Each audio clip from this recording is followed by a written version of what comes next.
In the last video, we have seen the execution of the Java program and what is platform independency and what is platform independency. Now, in this video, we are going to learn Java architecture. What we are going to learn? Java architecture. Don't get scared by seeing the word architecture. It's not a complex topic. It's an easy topic. To run in every Java program in your system, you need to install JDK. You need to install JDK. What is this JDK? JDK stands for Java Development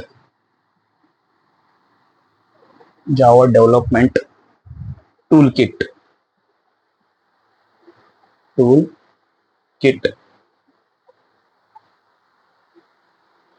Okay, you will install the JDK. Now, you have to understand what JDK contains. JDK contains JRE. JDK contains JRE. What is JRE? It stands for Java Runtime Environment. Java Runtime Environment.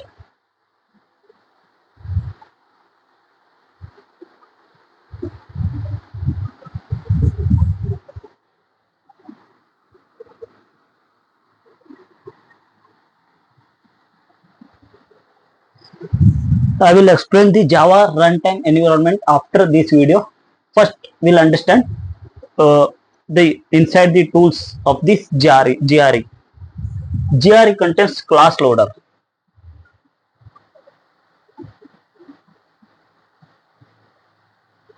Somewhere we have here the loader word, right? During the execution of the C program, we have seen the linker and loader software, right? Like this only, this class loader also. Now you have, I think you got the idea what class loader will do. If you don't get this, okay, I will explain.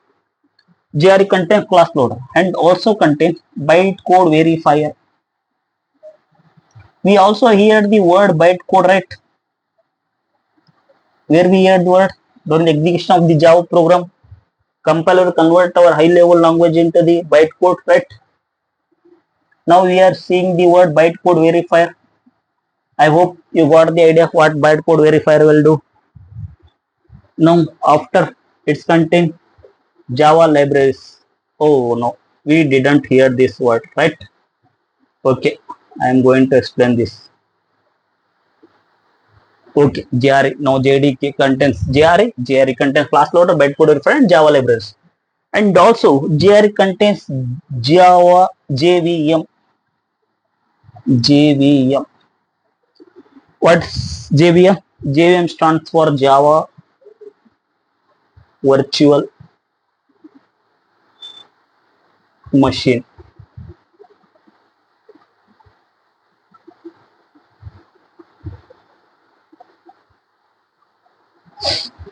Now JVM also contains other some of the softwares. What are the softwares? It contains Java interpreter. Java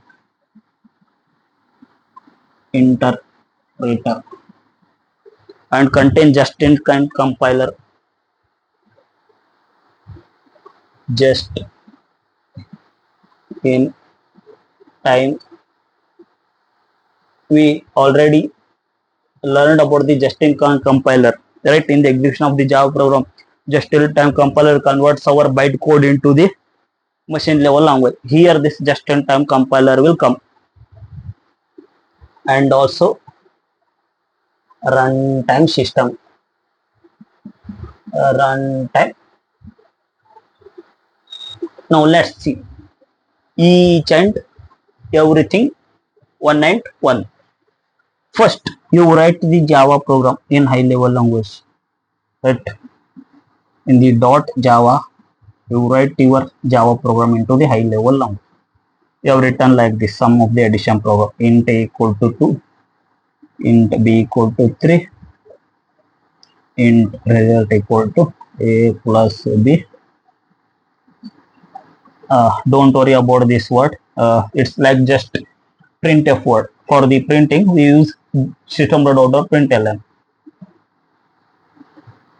Okay, now your compiler will come, right? What compiler will do? Compiler will take this high level language code and convert into the byte code, right? Byte, and also convert this .java into the .class file. I already explained what is bytecode. Bytecode is a not a fully machine level language or high level language. It's an intermediate language. Human can't understand it. It's only understand by the JVM. Okay, Java, whatever this JVM is a software that will actually execute your program. So it's only understand by Java. Okay, now here is the, after this converting this bytecode, here is the work of this. First, class loader will come. Class loader will take this bytecode and load onto the RAM. What class loader will do? Class loader will take the bytecode and load onto the RAM. So your Java program can execute. Yeah, that's it. If you want to take the definition of the class loader, you can take. Class loader is a part of the JDK, or you can write JRE also. Class loader is the part of the JRE. It will take the bytecode. It will take the bytecode and loads onto the RAM. Loads onto the RAM. Now we have seen what class loader will do. Now let's see what bytecode verifier will do. By names only we can understand is what bytecode verifier do. Bytecode verifier will verify the bytecode. Bytecode verifier will verify the bytecode. Suppose you have written this wrong code and some error in your program. So bytecode verifier will just verify that. Does bytecode contains corrupted code or any security concerns are there? If any security concerns or corrupted code is there, just bytecode verifier will throw an error. That's it. Bytecode verifier will do. That's it. If you want to take the definition of bytecode verifier, you can take. Bytecode verifier is a part of the JRE. It will just verify the bytecode. If there are any corrupted code or any security concerns are there in bytecode. Okay, now we have seen the class loader. Now we have seen the bytecode verifier. Now let's see Java libraries. In the C program, we have seen the header files like include stdio.h. For math function, you have used include math.h, right? Like this only, some of the files or some of the header files present in Java also that we called as Java libraries. For now, just think Java libraries as header files in C. Header files in C. We will study this later in the upcoming videos. Okay, now we understand what is class loader and what is bytecode verifier and also Java libraries. Now, just in time compiler, we have already studied this, right? What just in time compiler do? Just in time compiler convert this bytecode into the machine level language. Now we have also studied about this also. Now runtime system is remaining. Runtime system Java interpreter. Now runtime system, what runtime system will do? Here, whenever your class loader will load your bytecode into the RAM. Na? It will just load. The runtime system, actually runtime system will take care of this bytecode and execution of the fully entire Java code. Suppose you are running Java program into RAM, right? Suppose your system contains 16 GB or 8 GB RAM. Some of this space should be given to your code, like some of the whatever these variables defined or methods defined, we have to allocate some of the memory to this your program, right? That will do runtime system. Allocate memory manages space, that runtime system will do. I hope we have seen what class loader will do, what bytecode verifier will do, what Java libraries will do, what Justin compiler will do, what runtime system will do. Now remaining is Java interpreter and Java runtime environment. Let's see Java interpreter and Java runtime Java runtime environment. If you want to take this diagram or block diagram, you can take. I'm going to ask this.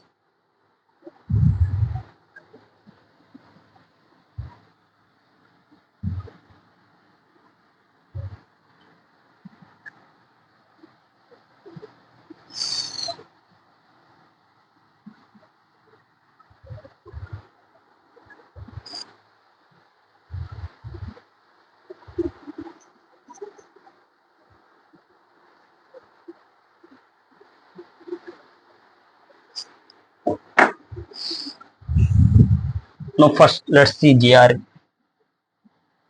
JRE, Java runtime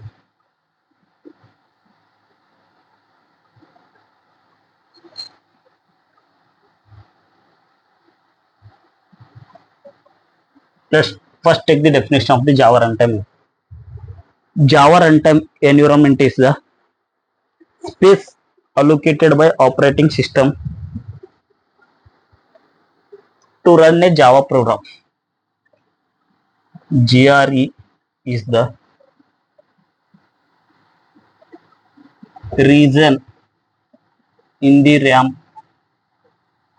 RAM allocated by operating system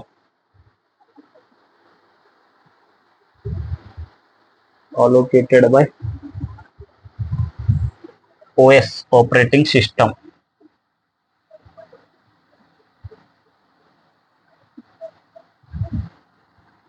to run a Java program. Suppose consider this is the RAM.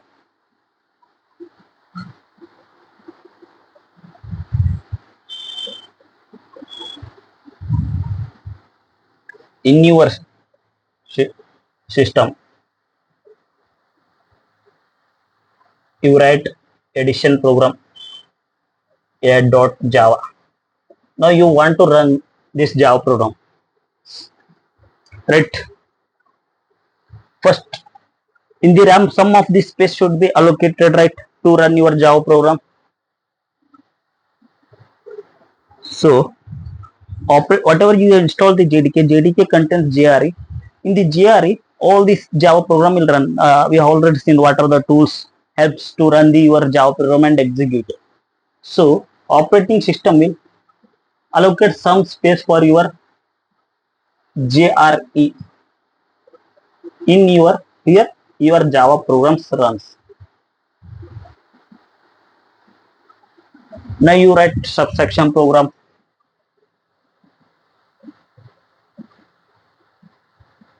Now operating system allocate space for this program also, subtraction program to run this subtraction program. Our operating system will allocate some space. That's only JRE. JRE is the region in the RAM that is allocated by operating system to run the Java program. I hope you understand what is JRE. Let's see the Java, what remaining Java interpreter, right? Let's see what Java interpreter will do.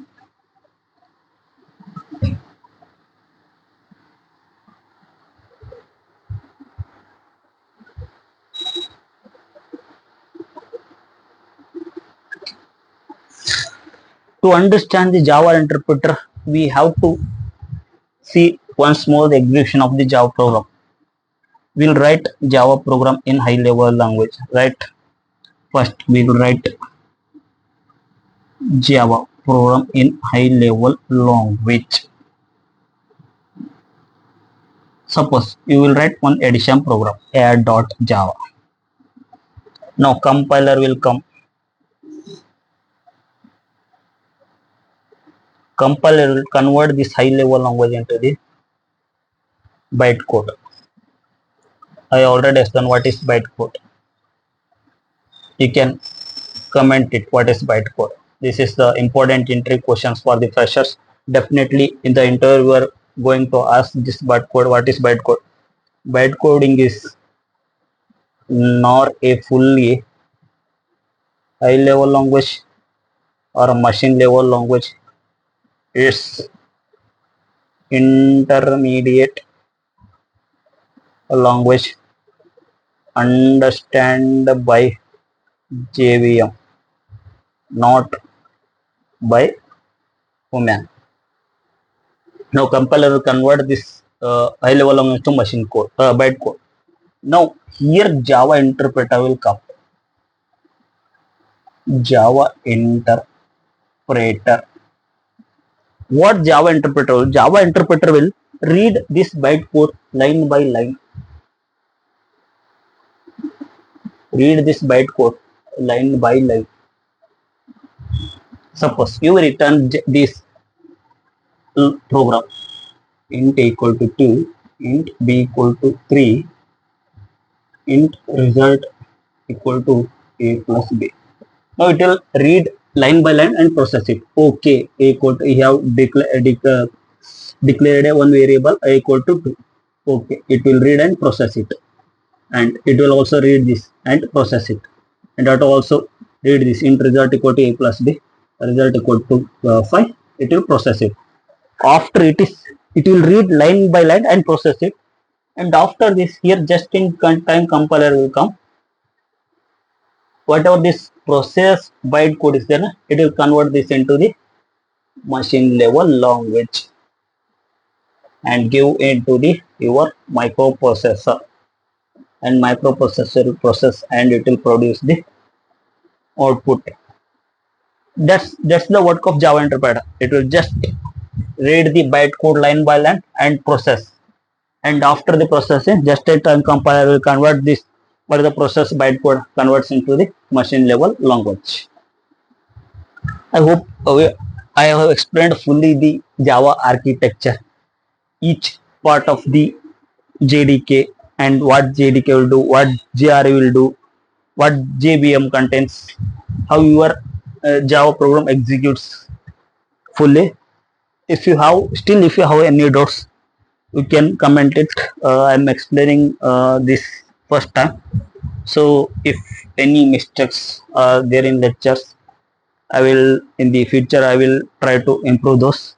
So in the next class we'll see some more interesting concepts and topics. If you have any doubts, you can comment it. So that's it in this video. If you like this video, please like, share and subscribe the channel. We will meet in next video. Until goodbye.